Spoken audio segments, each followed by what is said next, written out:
108 रुग्णवाहिकेवरील चालकांना बीव्हीजी कंपनीकडून आरोग्य विमा मिळावा या मागणीसाठी रुग्णवाहिका चालक युनियनच्या वतीनं आज काम बंद आंदोलन करण्यात आलं।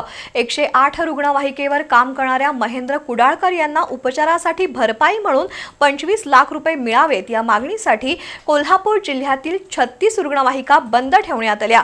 परिणामी गंभीर रुग्णांना खासगी रुग्णवाहिकांचा आधार घेण्याची वेळ आली।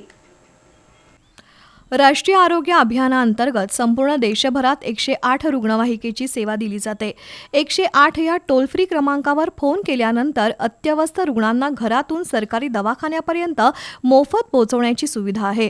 कोल्हापूर जिल्ह्यात 36 रुग्णवाहिका सेवा देत आहेत। रुग्णवाहिकेवर काम करणाऱ्या चालकांना पगार देणं, वाहनांची देखभाल दुरुस्ती करणं याचा ठेका बीव्हीजी इंडिया लिमिटेड कंपनीकडे आहे।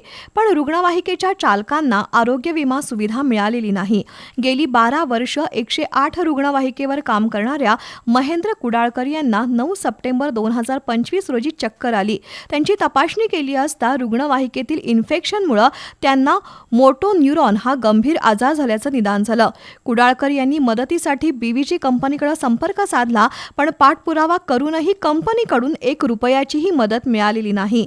त्याच्या निषेधार्थ कोल्हापूर जिल्ह्यातील 108 क्रमांकाच्या 36 रुग्णवाहिका बंद ठेवून चालकांनी आंदोलन केलंय।